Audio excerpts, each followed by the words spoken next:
হযরত ওমর রাদিয়াল্লাহু তাআলা আনহু বলল, মুরব্বি, জীবনে কোনোদিন দেখছো তোমার স্ত্রী তোমার সন্তান পেটে নিয়ে বসে বসে কোরআন পড়ে? না, দেখি নাই। জীবনে কোনোদিন দেখছো তোমার স্ত্রী তোমার সন্তানটারে কোলে নিয়ে কোরআন তেলাওয়াত করে?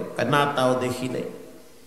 জীবনে কোনোদিন দেখছো তোমার স্ত্রী তোমার সন্তানটারে দুধ পান করানোর আগে স্তনে বাচ্চার মুখ দেওয়ার আগে বিসমিল্লাহ পড়েছে? বলে, না, তাও দেখি নাই। তাহলে তুমি প্রথম ভুল করলা, ভালো একটা মা নির্ধারণ করতে ভুল করেছো।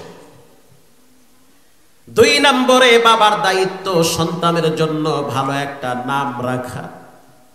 এই যুবক, বলো তোমার নাম কি? বলে, আমার নাম হলো জৌল। কি নাম? জৌল। এই নাম তুমি কেমনে রাখছো? বলে, আমার আব্বায়ে রাখছে।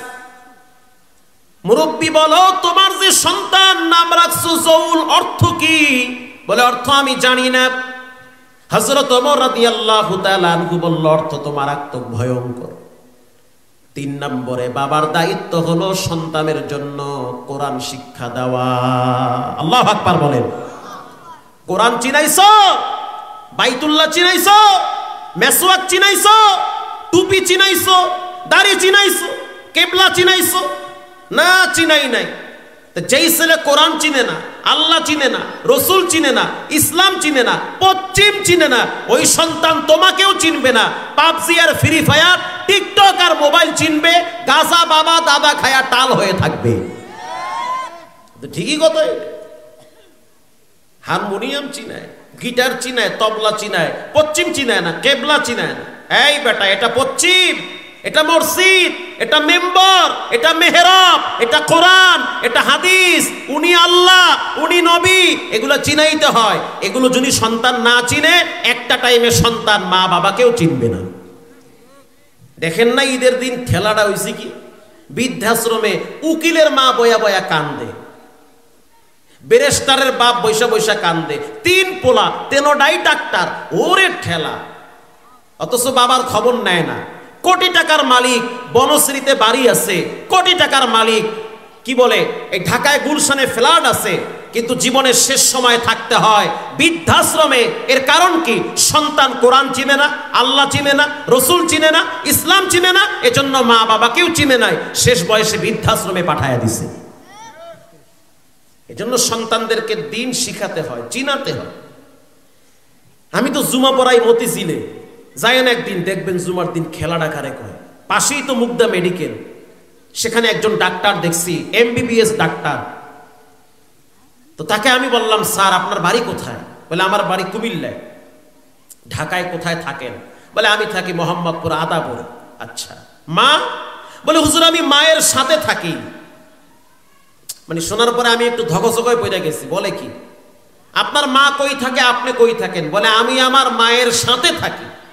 সিস্টেমটা এমন বলা উচিত না, বা এরকম আমরা বলি না যে আমার মা আমার সাথেই থাকে, তার মানে মায়ে খুব ঠেকছে, মায়েরে কেউ নিতে চায় না, আমার কাছেই থাকে, আমার মাধ্যমেই মায়ের চলে, মায়ের দুর্বল, আমি সবল। ডাক্তার বলল, হুজুর আমি বুঝাইতে চাই আমার মা সবল, আমি দুর্বল, মা আমার কাছে থাকে না, আমি মায়ের কাছে থাকি। আল্লাহু আকবার বলেন। এটা হলো শিক্ষা, এটা হলো দ্বীনি শিক্ষা, এটা হলো কোরআনের শিক্ষা। তাকে বললাম, এই শিক্ষা আপনি কোথায় পাইছেন?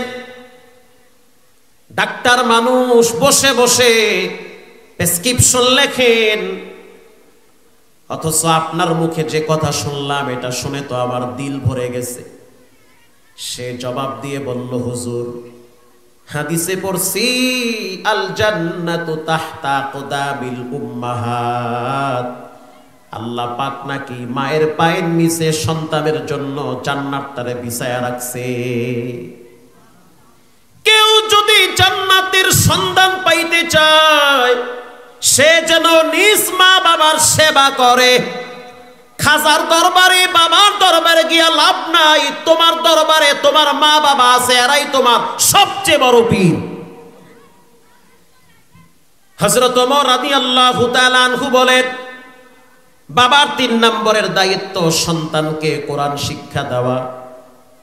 তুমি কি তোমার সন্তানকে কোরআন শিক্ষা দিয়েছো? বলে না, দেই নাই। এটাই তো তোমার জীবনের সবচেয়ে বড় ব্যর্থতা। চাপাইয়ের মুসলমান, আপনার সন্তান ডাক্তার হবে, অবশ্যই হবে, সব মোল্লা মুন্সি দরকার নাই। আপনার সন্তান ইঞ্জিনিয়ার হবে, জজ হবে, ব্যারিস্টার হবে, তবে সাবধান, সন্তানকে ইসলামের মৌলিক শিক্ষাগুলো দেওয়া লাগবে। সন্তান যেন সালাত চিনে, সন্তান যেন রাসূলুল্লাহর সুন্নাহগুলা চিনে। এগুলা যদি না চিনে, বিশ্বাস করেন এই দুনিয়ার ডিগ্রি এক সময় কোনো কাজে আসবে না, কাজে আসবে না। গত পরশুদিন বগুড়ায় বয়ান করছি, এর আগের দিন গাবতলী। কোথায়? গাবতলী। তো বগুড়া একটা মেডিকেল আছে না, এই যে শহীদ প্রেসিডেন্ট জিয়াউর রহমান একটা মেডিকেল আছে না বগুড়া? আছে। ডাক্তার সাহেব দেখা করতে আসছে, হুজুর আপনার বয়ান তো আমি নিনে শুনি, বিশাল আপনার ভক্ত আমি। এই যে আমার এসে কার্ড দিয়ে দিছে গত পরশুদিন, ডাক্তার হাবিবুর রহমান রতন। যখন সামনে আসলো মনে হইল কোন মাদ্রাসার মুহাদ্দিস। মজার বিষয় হলো বগুড়া জামিল মাদ্রাসা, কারবালা মাদ্রাসায় যত শিক্ষক আছে সবার চিকিৎসা উনি ফ্রি করে। আল্লাহু আকবার বললেন না? এমবিবিএস ডাক্তার, সদবদ ডাক্তার না। তাকে আমি বললাম, ডাক্তার মানুষ, প্রেসক্রিপশনে খোঁজা মারলি তো হাজার হাজার টাকা।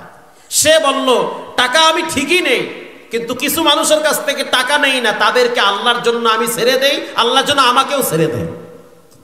সুবহানাল্লাহ নাই? প্রিয় ভাইরা আমার, তো তাকে আমি বললাম, এই আদর্শ শিক্ষা কোথা থেকে পাইলেন? সে আমাকে বলল, হুজুর আমি হাজার হাজার রোগী ফ্রি দেখি, শুধু তাই না, আমি অসংখ্য রোগীর গোপন চিকিৎসার টাকা আমার পকেট থেকে দেই, শুধু তাই না, বছর শেষ যাকাত পাই টু পাই আদায় করে এটা ব্যয় করে ফেলি, শুধু তাই না, নিজের টাকায় মসজিদ বানাইছি, শুধু তাই না, নিজের টাকায় এতিমখানা বানাইছি। আমি বললাম, এই আদর্শ কোথা থেকে পাইলেন? বলে, আমি আমার মায়ের কাছ থেকে আদর্শ শিখছি। সুবহানাল্লাহর ভলিউম আরো বাড়ায়া দেন। আমার মা আমাকে শিক্ষা দিয়েছে। আমার মা তাহাজ্জুদ গুজার একজন নেককার মহিলা। আমার আব্বা একজন রানী, সে ডাক্তার ছিল, সে বাপ ডাক্তার, মা একজন নেককার নারী, আমি একজন ডাক্তার, ডাক্তারি পেশা আমার, কিন্তু আমার ভিতরে ইসলামের বাতি আছে।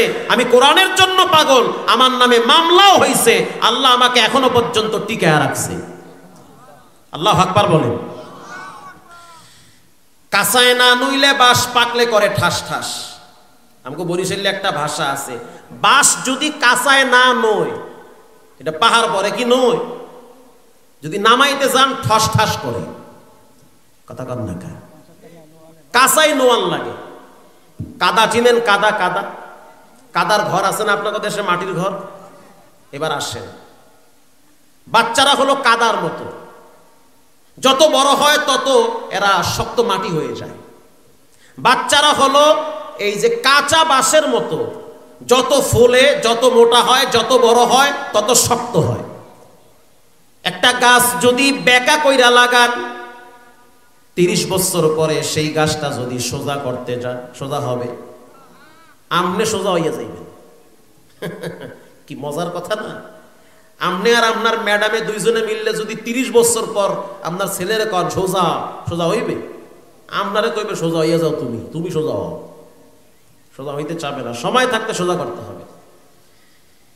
কাদা যদি ওয়ালে লাগান, বিশ্বাস করেন কাদাটা ওয়ালে লেগে যায়, কিন্তু কাদাটা যদি শক্ত হয়ে যায়, ওই কাদা ওয়ালে লাগতে চায় না, ওটা মারলে উল্টা নাকে ফিরে আসে। এই তো বুঝছে। বাচ্চারা হলো কাদার মতো। ছোট বাচ্চাটারে আমি ব্ল্যাকবোর্ডের সামনে বসায় দিছি, আর উস্তাদকে বললাম, উস্তাদ আমার ছেলেরে পড়ান। উস্তাদ এবার দেখলাম ব্ল্যাকবোর্ডে একটা দাগ দিয়েছে, এই পৃষ্ঠায় কোনো চিহ্ন আছে? ফাঁকা, একটা দাগ দিছে, আলিফ। এবার উস্তাদ বাচ্চাটাকে বলল, বলো আলিফ। বাচ্চা বলে আলিফ। উস্তাদ বলে, না না, টান মারলে হবে না, বলতে হবে আলিফ। বলেন আলিফ, একটু মুখ খুলে বলেন আলিফ। এবার বলেন বা। এগুলো হরফ, কেউ যদি পড়ে 10টা নেকি আমল নামায় জমা হয়ে যায়। টান মারছে আলিফ। উস্তাদ বলে, বলো কি? বলে আলিফ। বাচ্চা মানুষ তো, বাচ্চাদের অভ্যাস এক একটা দৃশ্য দেখলে কৌতূহল জাগে, কি কেন কি জন্য হয়েছে, বহুত কাহিনী। আর ওস্তাদ আমি জানতে চাই আলিফে কি হয়, আলিফে কি হয়? এবার ওস্তাদ বলে আলিফে আল্লাহ। আলিফে কি? আল্লাহ। এবার ওস্তাদ টান মারছে বা, বাচ্চা বলে বা, ওস্তাদ বলে বা, বাচ্চা আবার বলে বাপ। বাচ্চা আবার প্রশ্ন করলো, ওস্তাদ জি জানতে চাই বাতে কি হয়? ওস্তাদ বলে বাতে বাইতুল্লাহ। বাইতুল্লাহ কি? বলে বাইতুল্লাহ হলো আল্লাহর ঘর। ওস্তাদ আমি জানতে চাই বাইতুল্লাহ গেলে কি হয়? এবার ওস্তাদ বলে ইন্না আউওয়ালা বাইতিন wudi'a লিন-নাসি লাল্লাযী বিবাক্কাতা মুবারাক লাল্লাযী বিবাক্কাতা মুবারাকান ওয়া হুদাল লিল আলামিন।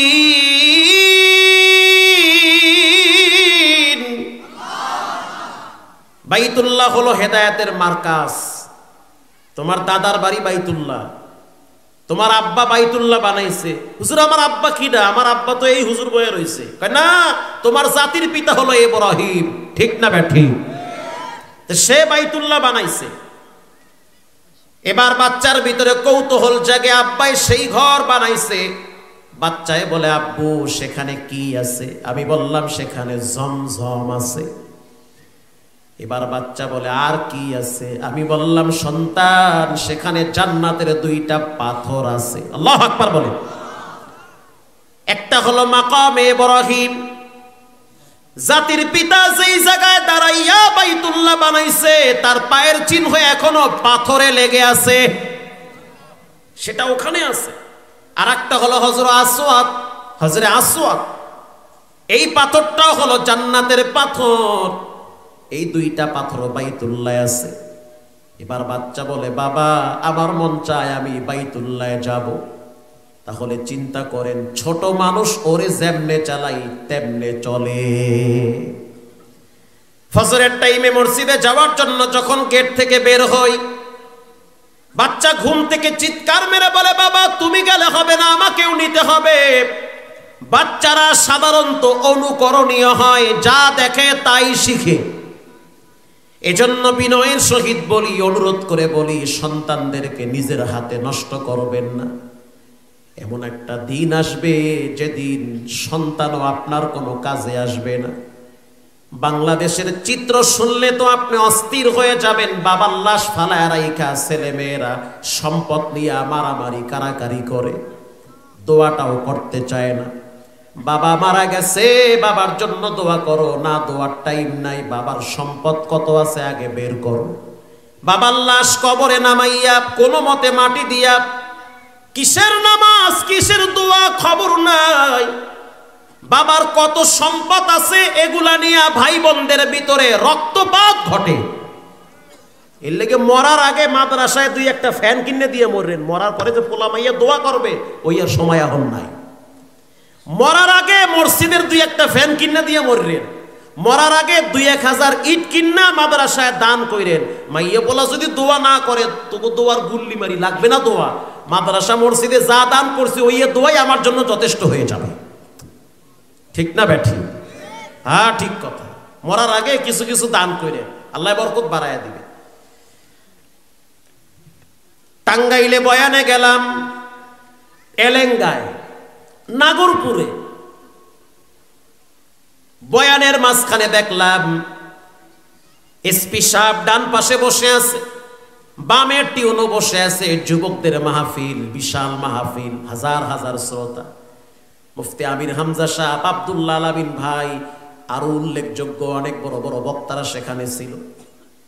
একটু পরে দেখলাম তারা সবাই বসে বসে বয়ান শুনতেছে। একটু পরে দেখলাম একজন কালো মানুষ, সে হাইটা যখন স্টেজে আসলো, তাকে দেখার পরে দেখলাম এসপি সাহেব দাঁড়ায় বলতে আছে হুজুর আপনি এখানে বসেন। কিছুক্ষণ পরে আমি বুঝতে পারলাম এই কালো মানুষটা সাধারণ কোন সন্তানের বাপ না, এটা হলো হাফেজ সালেহ আহমদ তাকরিমের বাবা। নাম শুনছেন না তাকরিম? 70টা রাষ্ট্রে পিছনে ফেলাইয়া কোরআন প্রতিযোগিতায় প্রথম স্থান দখল করেছে বাংলার সন্তান সালেহ আহমদ তাকরিম। এবার তার সাথে আমি অনেক সময় গল্প করলাম, যাইতে যাইতে সে বলল, হুজুর এতদিন আমারে কেউ চিনত না, যখন আমার সন্তান পৃথিবীর বুকে নাম ফুটায় ফেলাইছে এখন দেখি সবাই আমারে চিনে। তো বুঝতে পারলাম সন্তানের সফলতার কারণে মানুষ মা বাবাকে সম্মান করে। আর যদি সন্তান বখাটে হয়, রে যুবক শুনে নাও, তুমি যদি বখাটে হও, গাঞ্জাখোর হও, মদখোর হও, তোমার চরিত্র যদি খারাপ হয়, তাহলে তোমার খারাপ চরিত্র দেখা মানুষ প্রথম বলবে ওটা কোন বাবার সন্তান। ঠিক না বেঠিক? প্রথমেই বলবে ওটা কার ফোলা, এটা কোন মহিলার ফেডে আইছে দুনিয়া। আর যদি সন্তানের ব্যবহার ভালো হয়, তার আদর্শ যদি ভালো হয়, প্রথম সন্তানকে তালাশ করে না, তার মা বাবারে খুঁজে। এজন্য রব্বুল আলামিন কোরআনে বলেন, এই বাবা একটু পিছনে চাপ দাও, এই আওয়াজটা কানে আসলো, কষ্ট হয় আপনাদের? সন্তান কিয়ামতের ময়দানে বাবার কাছে আসবে না, মায়ের কাছে আসবে না। এই প্রসঙ্গে আল্লাহ কোরআনে নিজেই বলেন, ইয়াউমা লা ইয়ানফাউ মালুন ওয়ালা বানুন ইল্লা মান আতাল্লাহা বিকলবিন সালিম।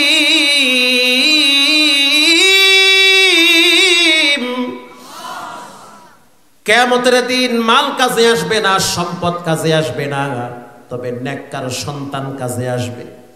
সন্তান যদি কোরআনওয়ালা হয়, দিনদার হয়, জনদরদি হয়, ইসলামপন্থী হয়, কোরআনপন্থী হয়, কিয়ামতের ময়দানে ওই সন্তান বাবার জন্য সুপারিশ করে করে জান্নাতের গেটে দাঁড়ায় থাকবে।